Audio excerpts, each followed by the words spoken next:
प्यारे बच्चों, आशा है कि आप सभी घर पर स्वस्थ होंगे।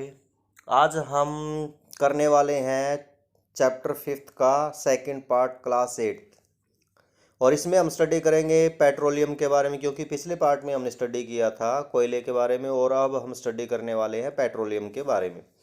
पेट्रोलियम जो वर्ड है वो एक लैटिन वर्ड है जिसका मतलब क्या है। पेट्रा का मतलब क्या है, रोक, और ओलियम का मतलब क्या होता है भी, ऑयल। यानी इसको हम क्या कह सकते हैं, रोक ऑयल कह सकते हैं। पेट्रोलियम किस कलर का होता है भी, डार्क कलर्ड का होता है और इसकी जो स्मेल होती है वो फॉल स्मेल होती है। एक प्रकार का विस्कस यानी गाढ़ा लिक्विड होता है जो कहाँ पर पाया जाता है, रॉक बेड्स के बिटवीन में पाया जाता है, अर्थ क्रस्ट के अंदर। ये कॉम्प्लेक्स मिक्सचर होता है कुछ सॉलिड्स का, लिक्विड का और कुछ गैसेस, हाइड्रोकार्बन्स का। हाइड्रोकार्बन्स क्या होता है, the compound of the hydrogen and carbon, उसको क्या कहा जाता है, हाइड्रोकार्बन कहा जाता है। इनका क्या होता है, एक मिक्सचर होता है और इसमें कुछ अर्थन पार्टिकल्स भी क्या होते हैं, भी मिले होते हैं। बात करते हैं फॉर्मेशन ऑफ पेट्रोलियम की। जैसे कि कोयले की बात की थी हमने, कोयला किस प्रकार से बना था, उसी प्रकार से जो पेट्रोलियम है उसको बनने में भी क्या लगे थे भी, मिलियंस ऑफ ईयर लगे थे। यानी जो माइक्रोस्कोपिक प्लांट और एनिमल्स थे ना, ओशियन और सी के, वो क्या हो गए थे, उनके जो डेड्स रिमेन्स थे वो बैरिड हो गए थे या संक हो गए थे वाटर बॉडीज के नीचे और डिपॉजिट होते गए सैंड, सिल्ट और क्ले के नीचे। जैसे जैसे टाइम बीतता गया जो सैंड, स्लेट और क्ले है वो और ज़्यादा इनके ऊपर क्या होती गई, डिपॉजिट होती गई। और इसकी वजह से क्या हो गया, अभी जो प्रेशर है वो क्या हो गया, हाई हो गया, टेम्परेचर हाई हो गया और एयर की क्या होती गई, एब्सेंस होती गई। जो ऑर्गेनिज्म थे वो धीरे धीरे किसके अंदर कन्वर्ट होते गए, पेट्रोलियम के अंदर या फिर नेचुरल गैस के अंदर।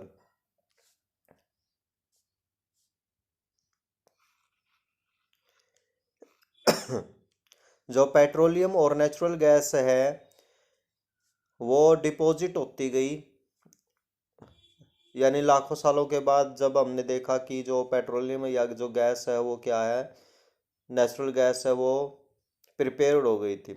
अब यहाँ पर अगर हम बात करते हैं, जो पेट्रोलियम होता है ना वो क्या होता है, वाटर से थोड़ा सा लाइटर होता है, इसकी डेंसिटी वाटर से क्या होती है, कम होती है। और ये वाटर के अंदर क्या होता है, इनसोल्यूबल होता है। वाटर के अंदर क्या होता है, ये इनसोल्यूबल होता है। नेचुरल गैस जो ऑयल लेयर है उसके ऊपर डिपॉजिट होती है। और पेट्रोलियम आपका एक है non renewable source of energy है। कैसा सोर्स ऑफ एनर्जी है, non renewable source of energy. अगर एक बार ये खत्म हो जाएगा तो इसको हम दोबारा प्राप्त नहीं कर पाएंगे। अगर प्राप्त करना चाहेंगे तो उसके लिए भी हमें क्या लगेंगे, मिलियंस ऑफ ईयर लग जाएंगे इसको प्राप्त करने के लिए।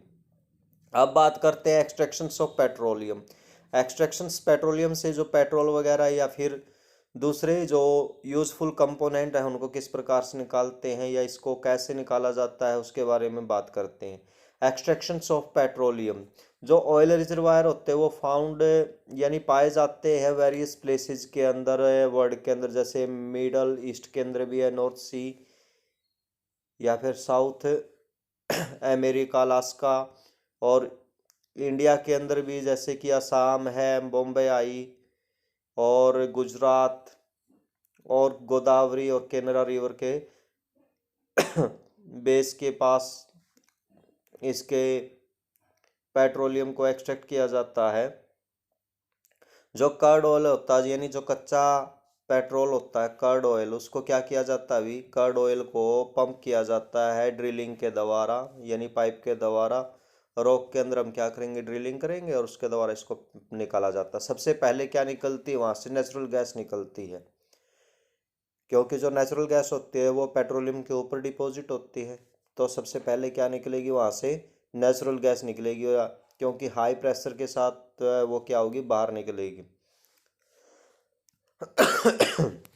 Refining of petroleum, refining of petroleum. अब पेट्रोलियम में बहुत सारी चीज़ें हैं, जैसे कि पेट्रोलियम गैस है, पेट्रोल है, डीजल है, कैरोसिन ऑयल है, लुब्रिकेंट ऑयल है, पैराफिक्सिन वैक्स है। इनको, इनके जो कॉन्स्टिट्यूएंट है पेट्रोलियम के, इनको अलग करना ही क्या कहलाता है, रिफाइनिंग ऑफ पेट्रोलियम कहलाता है। यानी वो प्रोसेस जिसके अंदर क्या किया जाता है, सेपरेट किया जाता है वेरियस कंपोनेंट्स को, उसको क्या कहा जाता है, रिफाइनिंग कहा जाता है। या फिर पेट्रोलियम के लिए क्या कौन सा वर्ड यूज किया जाता है? पेट्रोलियम रिफाइनिंग वर्ड का यूज किया जाता है। रिफाइनिंग और पेट्रोलियम किस प्रोसेस के द्वारा की जाती है? फ्रैक्शनल डिस्टिलेशन प्रोसेस के द्वारा की जाती है।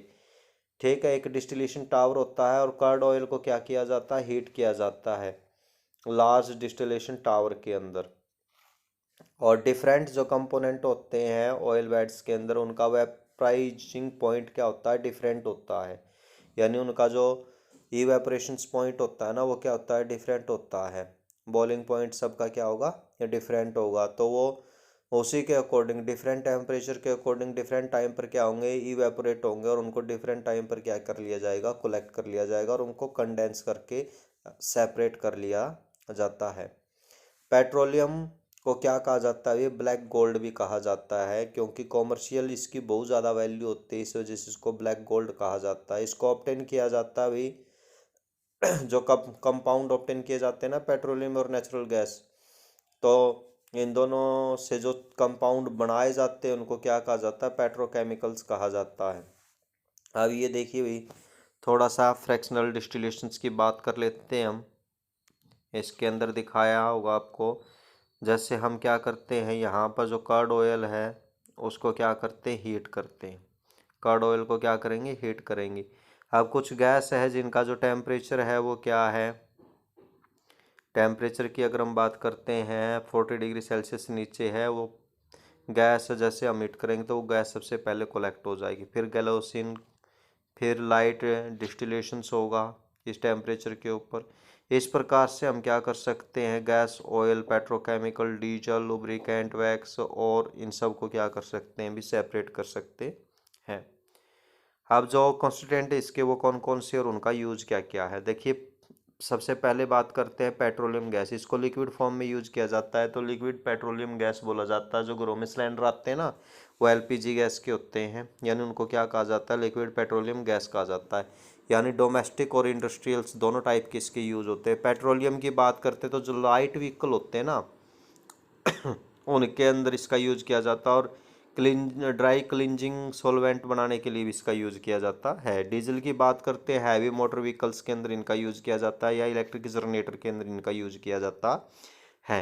कैरोसिन ऑयल की अगर हम बात करते हैं तो कैरोसिन ऑयल स्टोव के अंदर, लैंप के अंदर और फ्यूल ऑफ जेट एयरक्राफ्ट के अंदर क्या किया जाता है? यूज किया जाता है।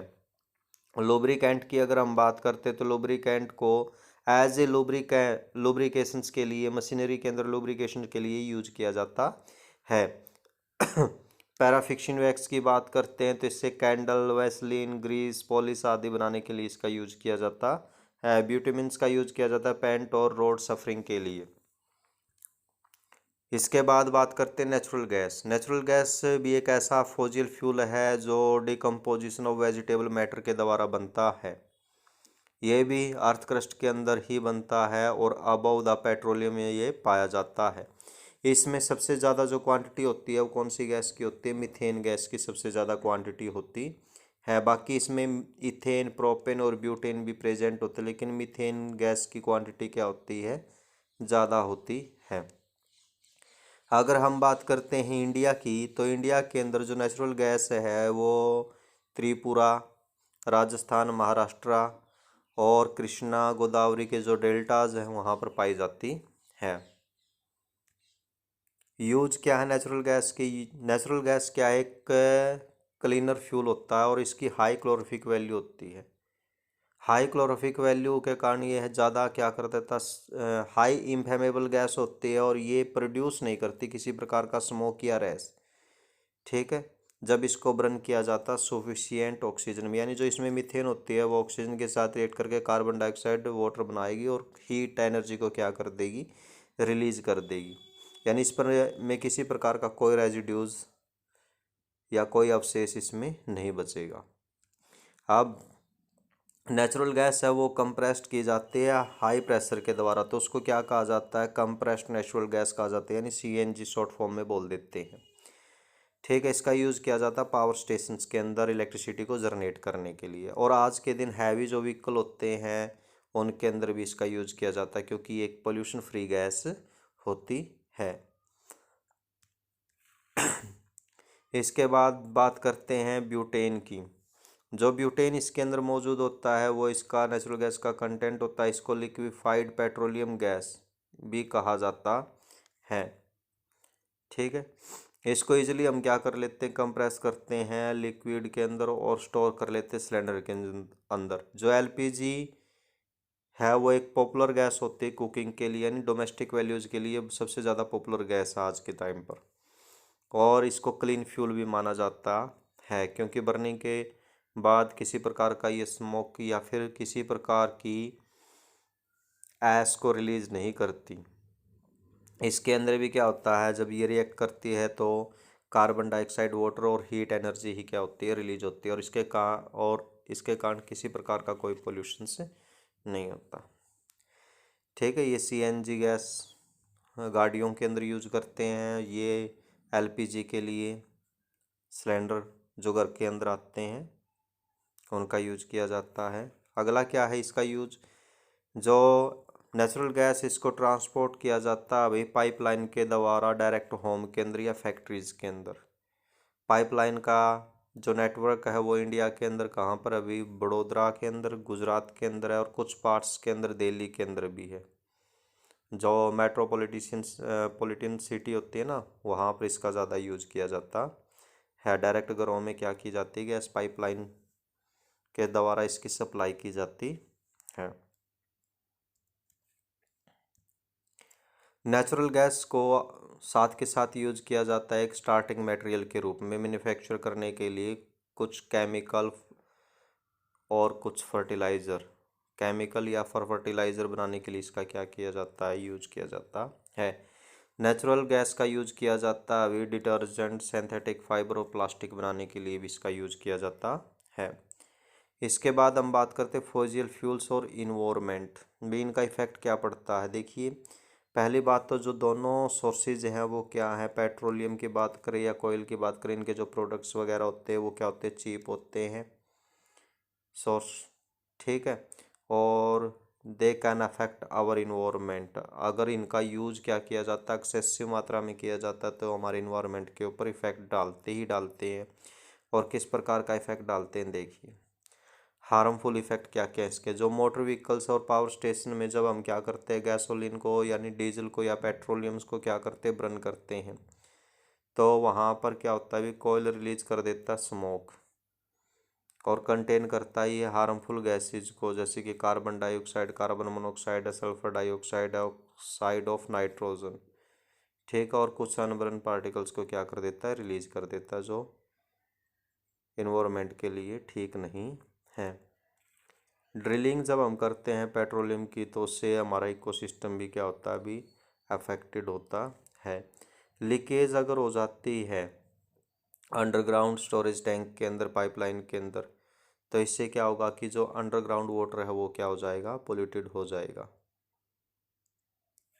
स्पिलिंग ऑफ ऑयल, अगर बात करते हैं स्पिलिंग ऑफ ऑयल एक्सट्रैक्शंस के दौरान, जब ऑयल क्या हो जाता है, स्पिल हो जाता है रिफाइनिंग के दौरान, तो इसके कारण जो एक्वेटिक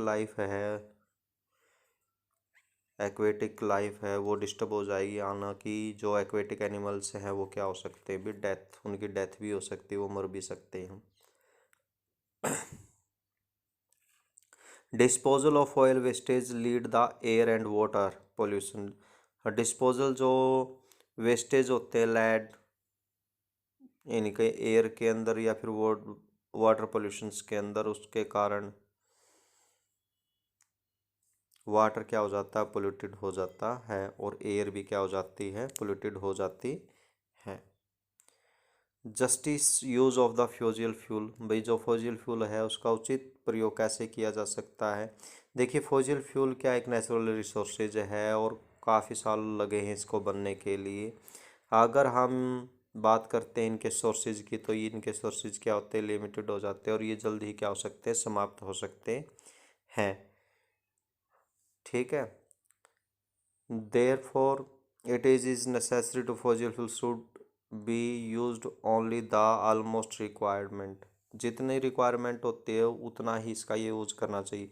अगर हम क्या करते हैं, इसका एक्सेसिव यूज़ करते हैं तो ये हमारे इन्वायरमेंट को भी क्या करेंगे, स्पॉइल कर देंगे, ख़राब कर देंगे। अब इंडिया की बात करते हैं। इंडिया के अंदर जो पेट्रोल कंजर्वेशन रिसर्च एसोसिएशन है, जिसको शॉर्ट फॉर्म में क्या बोलते हैं, PCRA, petroleum conservation research association, ये एडवाइस देती है कि जो पेट्रोल है उसको सेव करना चाहिए ड्राइविंग के दौरान, और कुछ टिप्स भी देती है भी किस प्रकार से हम पेट्रोलियम को क्या कर सकते हैं, सेव कर सकते हैं ड्राइविंग के दौरान। जैसे ड्राइव एट कांस्टेंट स्पीड और मॉडरेट स्पीड, ड्राइव करनी है तो कांस्टेंट स्पीड या मॉडरेट स्पीड से ड्राइव करो। स्विच ऑफ कर दें इंजन को जब ट्रैफिक लाइट जब ऑन होती है, यानी सिग्नल जब ऑन होता है तब इसको क्या कर दें, इंजन को स्विच ऑफ कर दें। रेगुलर मेंटेन करें आपके व्हीकल्स की, रेगुलर उसकी सर्विस करवाएं। Use pool car to save the consumption of the fuel, pool cars का यूज़ करना चाहिए फ्यूल को कंजप्शन करने के लिए। Try to walk near by market, अगर मार्केट नज़दीक है तो ज़्यादातर चल कर ही चलें, कार या स्कूटर्स का यूज़ कम कर दें। Make use the alternative source of energy, और अल्टरनेटिव सोर्स ऑफ एनर्जी का ज़्यादा से ज़्यादा यूज़ करने की कोशिश करें, जैसे कि सोलर एनर्जी है, विंड एनर्जी और हाइड्रल एनर्जी। आज के लिए इतना ही, मिलते हैं अब इस लेसन के NCERT क्वेश्चनों के साथ। तब तक के लिए धन्यवाद। Thanks for watching.